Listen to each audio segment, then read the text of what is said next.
lórúkọ Jésù Kristi ọmọ Ọlọ́run.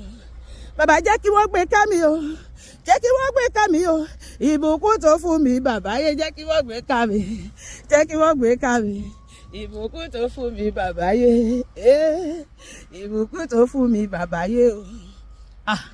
Ojú rẹ̀ á rí o mọ́mì, etí rẹ̀ á gbọ́ o, ìgbà tí rẹ̀ ayọ̀ mi bá dé, ojú rẹ̀ á rí.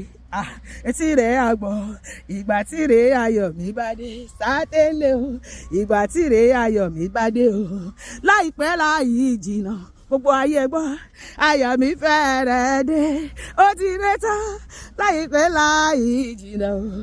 Ẹ ó wá bá mi dúpẹ́, tó já sí pé ẹ ó jẹ àjẹyó àjẹyó àjẹyó, ẹ ó tún dìlálẹ́ dìlálẹ́ dìlálẹ́, ẹ ó jẹ àjẹyó, ẹ tún mú tẹ́kẹ̀wé lọ, ẹ ó tún dìlálẹ́, ẹ ó jẹ ẹ ó mu, ẹ ó jẹ àjẹyó, ẹ tún mú tẹ́kẹ̀wé lọ, ẹ ó tún dìlálẹ́. Ṣùgbọ́n ìgbà yìí lọ́la mi ṣẹ̀jẹ̀ bẹ̀rẹ̀, Olúwa ló ní gírèdì gẹ́gẹ́gẹ́gẹ́gẹ́gẹ́gẹ́gẹ́gẹ́gẹ́gẹ́gẹ́gẹ́gẹ́gẹ́gẹ́gẹ́. Ìgbà yìí lọ́la mi ṣẹ̀ṣẹ̀ bẹ̀rẹ̀, lójú wa ló ní pé ìgbà yìí lọ́la mi ṣẹ̀ṣẹ̀ bẹ̀rẹ̀, ẹ bá mi dúpẹ́. Ìgbà yìí lọ́la mi ṣẹ̀ṣẹ̀ bẹ̀rẹ̀, ìgbà yìí lọ́la mi ṣẹ̀ṣẹ̀ bẹ̀rẹ̀, ìgbà yìí lọ́la mi ṣẹ̀ṣẹ̀ bẹ̀rẹ̀. Ire àwa mi rí o, ire àwa mi rí o, ire àwa orí o sàmì, ire àwa orí o. Nínú ọdún tí a wà yìí o, ire àwa wá rí o, ire àwa mi rí o, ire àwa mi rí o, ire owó wọlé mi o, ire ọmọ wọlé mi, àlàáfíà ó wọlé mi o, ẹ̀mí gígùn wọlé mi, nínú ọdún tí a wà yìí o, ire wọlé wa o, lọ́dún tí a wà yìí o, ire wọlé wa o. Mo gbàgbọ́ ọdún yìí àsàn mi, ọdún yìí àsàn mi, ìwọ ńkọ́?